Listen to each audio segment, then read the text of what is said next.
We're here at the Barnes & Noble up in Central Avenue in New York, and we're about to go talk to author R.C. Robin, author of Savasana's Kiss, and give it a book review.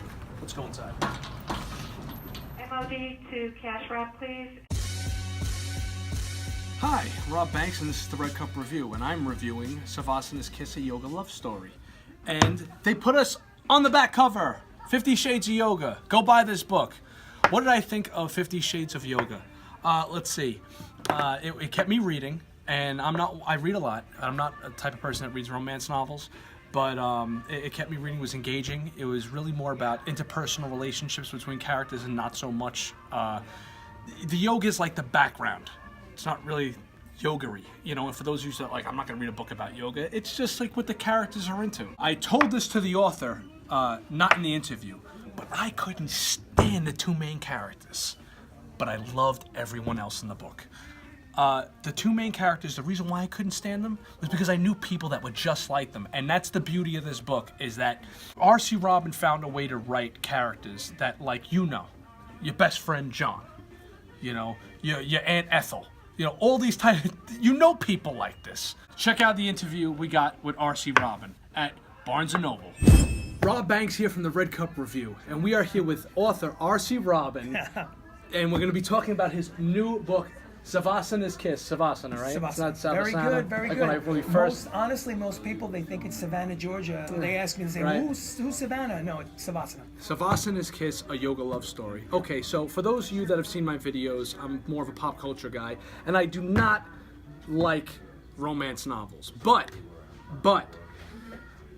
this romance novel kept me reading. Good. It actually kept me reading, and I think the reason why is because the characters are so relatable. Okay. Real, like are they real people? Like were these real people?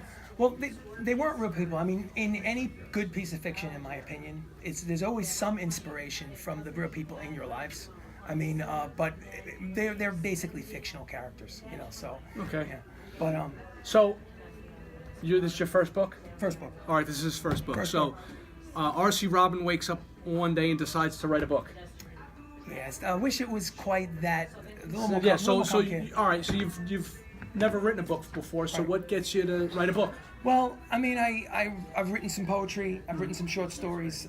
This is the first one where I've been lucky enough to have it published, and so far so good. I mean, the response from people on Amazon and Barnes & Noble has been really exciting. As far as the writing itself. I was inspired basically by the fact that I personally love yoga, and the yoga is great for meditation. I think it's great for strength and flexibility. There are going to be people that are going to make fun of the fact that say, "Oh, guy doing yoga, it's ridiculous." Nah, football players do yoga. Thank you. Boxers do yoga. Yes, I appreciate So. that. I'm glad that you're one of the enlightened few. Okay, some people are not enlightened and they're still thinking 1970, 1980. Oh, what is this? The reality is that yoga is good for your strength, your flexibility, and calmness of mind.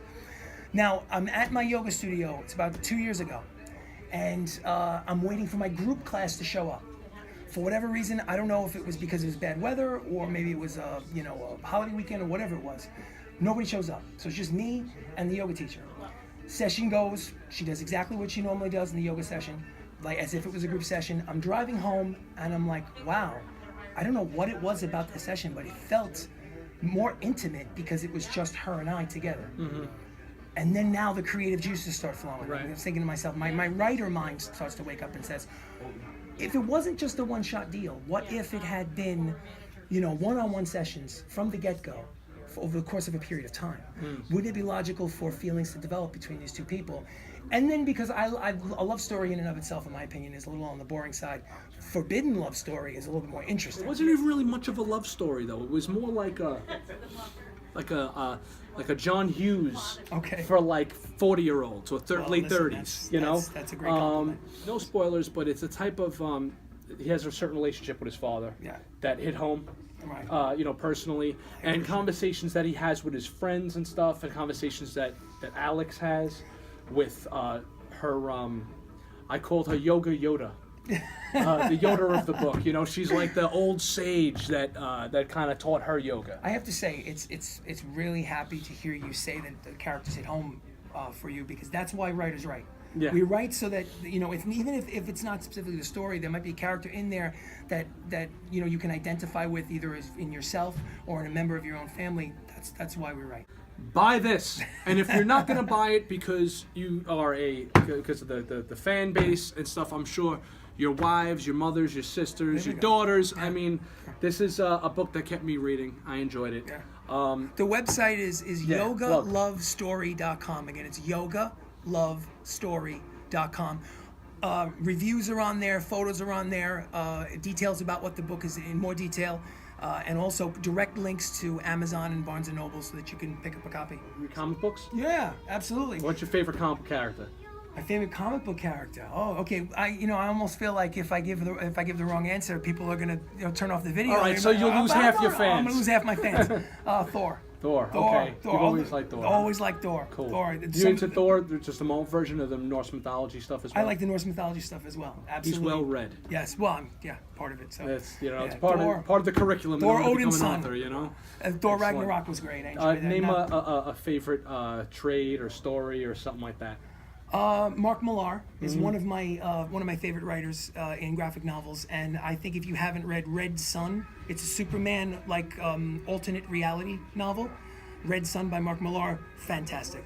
Honestly, it was one of the greatest graphic novels I've ever read. So, and that's just one of many. But excellent. Savasana's Kiss, a yoga love story. Go get it. And Red Cup Review is on the back of the book. Look at that. Red Cup Review. You know, this is 50 Shades of Yoga, but it's not going to make you want to throw up the way those movies did. This is a good book. Thank you. All right, excellent. I appreciate the interview. Thank you very much. I appreciate it. Thanks so much. Let me tell you something about this book. Heroes and villains. This book does not have heroes and villains. Everyone's a hero. Everyone's a villain. I should have mentioned that during my interview with R.C. Robin, in that the characters you think are the heroes might be the villains of the book, but kind of like Game of Thrones, there are heroes and villains everywhere, and that's just life.